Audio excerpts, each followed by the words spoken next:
ہمارے قریب کے دیہات کا ایک واقعہ ہے۔ ایک نوجوان جس کی تعلیم بھی نہیں تھی اور شکل بھی عام سی تھی، یعنی شکل بھی عام سی، عقل بھی عام سی اور تعلیم بھی نہیں تھی۔ اس کے ایک خوبصورت کزن تھی۔ اس نوجوان نے کہا میں اپنی اسی کزن سے شادی کرنا چاہتا ہوں۔ چنانچہ ماں باپ نے بھی ادھر زور دیا۔ لڑکی والوں نے لڑکے سے پوچھا تو لڑکی نے تو شروع میں ہاں کر دی۔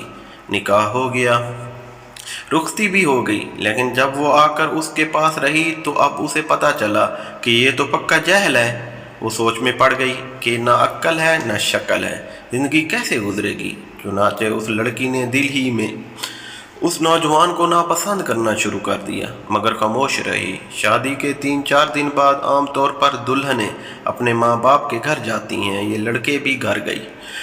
اس کے دل میں یہ بات تھی کہ اب میں اس گھر میں کبھی نہ آؤں تو زیادہ اچھی بات ہوگی، مگر اسے ماں باپ کے ذریعے بات کرنے کی جرأت نہیں ہو رہی تھی، کیونکہ ایک تو قریب کا رشتہ دار تھا اور دوسرا شروع میں ہاں بھی کر چکی تھی۔ 2-4 دن بعد خاوند لینے کے لیے آ گیا۔ ماں باپ نے کہا کہ بیٹی تیاری کرو، تمہارا میاں تمہیں لینے آیا ہے، جاؤ اس کے ساتھ۔ چنانچہ اس نے اپنا سامان باندھا اور اس کے ساتھ چل پڑی۔ انہیں ایک گاؤں سے دوسرے گاؤں جانا تھا۔ راستے میں اس نے خاوند سے کہا مجھے پیاس لگی ہے۔ قریب ہی ایک کنواں تھا۔ خاوند نے جا کر ایک طرف گٹری رکھی اور کنویں کے ڈول کے ذریعے پانی بھرنے لگا۔ بیوی کے دل میں شیطان نے ایک ایسی بات ڈالی کہ اس نے پیچھے سے اپنے خاوند کو کنویں میں دھکا دے دیا۔ جب دھکا دیا تو خاوند کنویں میں جا گرا۔ اس نے دل میں سوچا کہ اب یہ مر کھپ جائے گا اور ہمیشہ کے لیے اس سے جان چھوٹ جائے گی۔ اب وہ واپس ماں باپ کے گھر چلی گئی۔ اس نے اس کے پاس جا کر عورتوں والا مکر کیا۔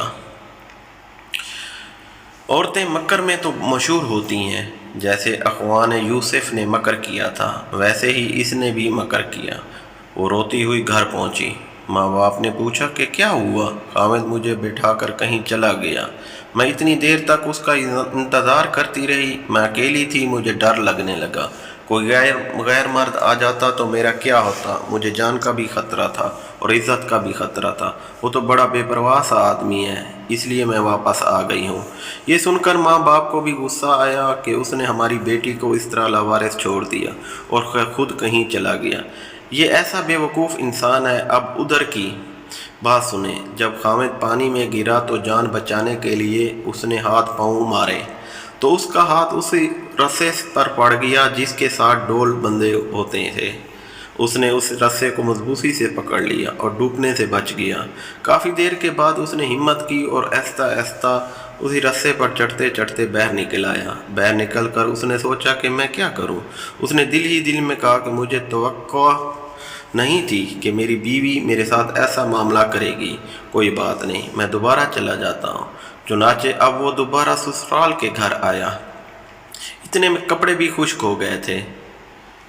جیسے ہی وہ سسرال کے گھر میں داخل ہوا تو لڑکی کے والدین نے اس کو بہت جلی کٹی سنائی۔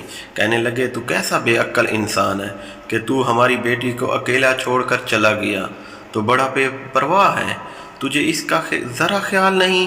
انہوں نے جو کچھ کہا اس نے خاموشی سے سنا اور آخر میں صرف اتنا کہا کہ ہاں مجھ سے غلطی ہو گئی ہے، بہرحال آپ اپنی بیٹی کو بھیج دیں، ہمیں گھر جانے میں دیر ہو رہی ہے۔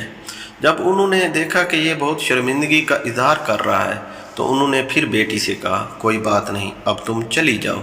اب بیٹی تو چل پڑی، لیکن اس کے دل میں ایک بات بار بار آنے لگی کہ اگرچہ یہ ان پڑھ تھا، اگرچہ یہ بے عقل تھا، شکل اچھی نہیں تھی، مگر اس نے میرے ماں باپ کے سامنے میرا عیب تو چھپایا ہے، اس کا دل بڑا ہے نا، اگر یہ میرے ماں باپ کے سامنے میری حرکت کھول دیتا تو میں تو ماں باپ کو چہرہ دکھانے کے قابل نہ رہتی۔ اس ایک بات پر اس لڑکی کے دل میں خاوند کی ایسی محبت پیدا ہوئی کہ اس نے اپنی بقیہ پوری زندگی اپنے خاوند کی محبت